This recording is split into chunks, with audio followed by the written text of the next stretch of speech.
ಇಂದಿನ ನಮ್ಮ ಜರ್ನಿ ಕಂಬದಹಳ್ಳಿ ಜೈನ ಮಠಕ್ಕೆ. ಹಾಸನದ ಕಡೆ ನೀವು ಹೊರಟಿದ್ರೆ ಈ ದೇವಸ್ಥಾನಕ್ಕೆ ವಿಸಿಟ್ ಮಾಡೋದನ್ನು ಮರಿಬೇಡಿ. ಆಸಮ್ ಆಗಿದೆ, ಮಸ್ಟ್ ಅಂಡ್ ಸಿ. ಸೊ ಬನ್ನಿ, ಕಂಪ್ಲೀಟ್ ಡೀಟೇಲ್ಸ್ ಕೊಡ್ತೀನಿ ದೇವಸ್ಥಾನದ ಬಗ್ಗೆ. ಯಡೂರಿಂದ 36 ಕಿಲೋಮೀಟರ್ ಆಗುತ್ತೆ ಈ ಜಾಗ. ಸೊ ಸ್ವಲ್ಪ ಮುಂದೆ ಬಂದು ಲೆಫ್ಟಿಗೆ ತಿರುಗಿದ್ರೆ ಟುವರ್ಡ್ಸ್ ಶ್ರವಣಬೆಳಗೊಳ ಈ ಜಾಗ ಸಿಗುತ್ತೆ.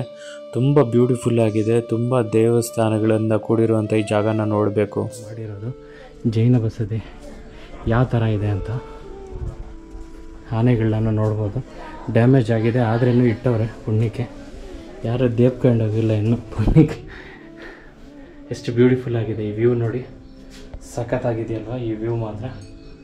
ಮುಂದ್ಗಡೆ ಅಲ್ಲಿ ಒಂದು ಜೈನ ತೀರ್ಥಂಕರಿದ್ದಾರೆ, ಇಲ್ಲಿ ಒಂದು ಜೈನ ತೀರ್ಥಂಕರಿದ್ದಾರೆ, ಅದಾದಮೇಲೆ ಇಲ್ಲಿ ಒಂದು ಜೈನ ತೀರ್ಥಂಕರಿದ್ದಾರೆ. ಬನ್ನಿ ತೋರಿಸ್ತೀನಿ. ವೀರಬಳ್ಳಾಲ ಬಂದ್ಬಿಟ್ಟು ಅನಾರೋಗ್ಯದಿಂದ ಬಳಲ್ತಾ ಇರುವಾಗ ರಾಮಾನುಜಾಚಾರ್ಯರು ನಂಬಿನಾರಾಯಣ ದೇವಸ್ಥಾನ ಇದೆ, ಕೆರೆತೊಣ್ಣೂರು ಅಂತ, ಪಾಂಡವಪುರದ ಹತ್ರ. ಅಲ್ಲಿ ಬಂದು ಅವ್ರಿಗೆ ಮೇಲ್ ಮಾಡಿ ಅವರಿಗೆ ಏನು ಒಂದು ಆಶೀರ್ವಾದ ಕೊಡ್ತಾರೆ, ಏನಂತ ಒಳ್ಳೆಯದಾಗಲಿ ಅಂತ. ಒಳ್ಳೆಯದಾಗಲಿ ಮತ್ತು ಅವನ ಆರೋಗ್ಯ ಎಲ್ಲ ಸುಧಾರಿಸುತ್ತೆ. ಆವಾಗ ಅವನು ಯಾರಿಗೆ ಬಳ್ಳಾಳಿಗೆ ಯಾರು ನಮ್ಮ ರಾಮಾನುಜಾಚಾರ್ಯರು ಹೇಳ್ತಾರೆ, ವೈಷ್ಣವಿಸಮ್ ಅಂದರೆ ವಿಷ್ಣುವನ್ನು ಫಾಲೋ ಮಾಡೋ ಅಂತಾರೆ. ಯಾಕಂದರೆ ರಾಮಾನುಜಾಚಾರ್ಯ ವೈಷ್ಣವರಾಗಿರ್ತಾರೆ. ಸೊ ಅದಕ್ಕೋಸ್ಕರ ಅವ್ರಿಗೆ ಪ್ರೀಚ್ ಮಾಡಿ ವೈಷ್ಣವೈಟ್ಸ್ ಆಗಿ ಅವ್ರನ್ನ ಕನ್ವರ್ಟ್ ಮಾಡ್ತಾರೆ. ಅದಕ್ಕಿಂತ ಮುಂಚೆ ಎಲ್ಲ ಹೊಯ್ಸಳರೆಲ್ಲ ಜೈನರಾಗಿದ್ದರು, ಅಂದರೆ ಜೈನ್ ಫಾಲೋಯಿಸಮ್ಮು.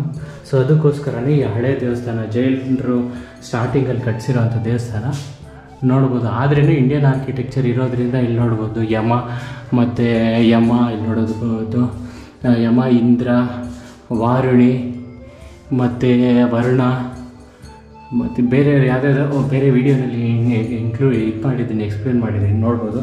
ಕಂಬಗಳು ಅದೇ ಟೈಪಲ್ಲಿದೆ, ಆದರೆ ಅಷ್ಟು ಏನು ಸೀಸದ ಬಳಪದ ಕಲ್ಲುಗಳಲ್ಲ, ಇದು ಗಟ್ಟಿ ಕಲ್ಲುಗಳೇ.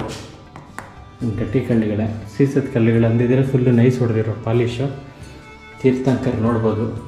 1008 ಚಂತಪ್ರಭು ಭಗವಾನ್. 1008ನೇ ಅಂದರೆ ನಮ್ಮದ್ರಲ್ಲಿ ಸ್ವಾಮೀಜಿಗಳು ಬರ್ತಾ ಇರ್ತಾರಲ್ಲ ಒಬ್ಬರಾದ್ಮೇಲೆ ಒಬ್ಬರು. ಸೊ ಆ ಥರ ಅವ್ರದ್ರಲ್ಲಿ ಜೈನರಲ್ಲೂ ಇದ್ದಾರೆ, ನೋಡ್ಬೋದು ಯಾವ ಥರ ಅಂತ ನೋಡಿ. ಬ್ಲಾಗರ್ ಚಿಕ್ಕ ಮಾಡೆಲ್ ಆವಾಗಲೇ ರೆಡಿ ಆಗಿಬಿಟ್ಲು ಕ್ಯಾಮ್ರಾ ಇಟ್ಕೊಂಡು ಫೋಟೋ ಹಿಡಿಯೋಕ್ಕೆ. What is your name? Sannidhi. Kannada, Hindi ಬರುತ್ತಾ? ಹಾಯ್ ಫ್ರೆಂಡ್ಸ್ ಅನ್ನಿಗನು. Hi. Okay Sannidhi, bye. Take good ಫೋಟೋಸಾ. ನೋಡಿದ್ರಲ್ವ. ಸೊ ಬ್ಯಾಕ್ಗ್ರೌಂಡಲ್ಲಿ ಯಾವ ಥರ ಇದೆ ಅಂತ. ಬನ್ನಿ ಮುಂದ್ಗಡೆ ಇರೋ ಇದಕ್ಕೂ ಕರ್ಕೊಂಡು ಹೋಗ್ತೀನಿ.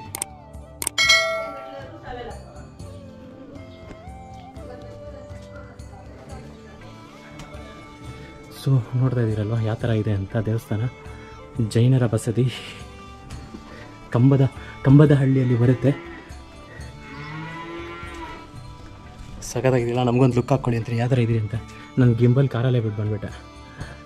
2 ನೋಡಿದ್ರಲ್ಲ, ಎಲ್ಲಿದ್ವಿ ತ್ರಿಕೂಟ ಅಂತ ಎಲ್ಲ ನಮ್ಮದ್ರಲ್ಲಿ. ಮತ್ತು ಆರ್ಕಿಟೆಕ್ಚರ್ ಸ್ಟಾರ್ಟ್ ಆಗಿದ್ದು. ಅದಕ್ಕಿಂತ ಮುಂಚೆ ಇದ್ರದ್ದು ಸೀಲಿಂಗ್ ಹೈಟು ಕಮ್ಮಿ ಇದೆ, ನೋಡ್ಬೋದು. ಇಲ್ಲಿ ನೋಡಿ, ಬಳಪದ ಕಲ್ಲು ಅಲ್ಲಿ ಇರಲಿಲ್ಲ, ಇಲ್ಲಿದೆ. ಬಳಪದ ಕಲ್ಲಲ್ಲ ಇದನ್ನು, ಇದು ಬೇರೆದು ಗಟ್ಟಿ ಕಲ್ಲು ಇದು.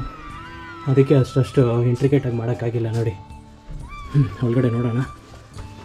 ನಮ್ಮ ASI ಅವರು ಪಡೆದಿಲ್ಲ ಅನಿಸುತ್ತೆ, ಅವರೇ ಮೇಂಟೈನ್ ಮಾಡ್ತಾ ಇರೋದು. ಜೈನರೇ. ಆಸಮ್ ಆಗಿದೆ ನೋಡ್ಬೋದು. ವಾವ್. ಮಹಾವೀರರಿಗೆ ಶಾಂತಿನಾಥ ನೋಡ್ಬೋದು. ಯಾವುದಿದು ಸಪ್ತ ಹೇಳೇಶಪ್ಪ 3, 6, 7 ನೋಡ್ಬೋದು. ತೀರ್ಥಂಕರ್ ಯಾವ ಥರ ಇದ್ದಾರೆ ಅಂತ. ಇವ್ರನ್ನ ಖರ್ಜೂರ ಇಟ್ಟು ಅಕ್ಕಿ ಇಟ್ಟವ್ರೆ ದೇವ್ರಿಗೋಸ್ಕರ. ಸೇಟುಗಳು ನೋಡ್ಬೋದು. ಮಹಾವೀರ ಭಗವಾನ್ ಅಂದರೆ ಇವರು ಮಹಾವೀರ ಭಗವಾನ್ ಅಲ್ಲ, ನಮ್ಗೆ ಗೊತ್ತಿರೋದು ಮಹಾವೀರ ಭಗವಾನ್. ಇವರಲ್ಲಿ ಶಾಂತಿನಾಥ್ ಭಗವಾನ್ ಅಂತ ನೋಡಿ. ಇವರು ಶಾಂತಿನಾಥ್ ಭಗವಾನ್ಗೆ ಇದು ಡೆಡಿಕೇಟ್ ಆಗಿರೋ ದೇವಸ್ಥಾನ ಅನಿಸುತ್ತೆ. ಅವ್ರದ್ದೇ ರೀತಿಯಾದ ಡಿಫ್ರೆಂಟ್ ಕಲ್ಲುಗಳು. ನಮ್ಮದ್ರಲ್ಲಿ ನೋಡಿದ್ರಲ್ಲ ಗಣೇಶ, ಪಾರ್ವತಿ ಆ ಥರ ಎಲ್ಲ ಬರೋದು. ಇಲ್ಲಿ ಇವರು ಯಾವ ಥರ ದೇವರುಗಳು ಅಂತ ಗೊತ್ತಿಲ್ಲ, ಒಟ್ಟಲ್ಲಿ ನೋಡ್ಬೋದು. ಡಿಫ್ರೆಂಟ್ ಆಗಿದ್ದಾರೆ, ಚೆನ್ನಾಗಿದೆ. ಇಲ್ಲಿ ಅಮ್ಮನವರು ಯಾವ ಅಮ್ಮನವರು ಅಂತ ಗೊತ್ತಿಲ್ಲ, ಆದರೆ ನಾವು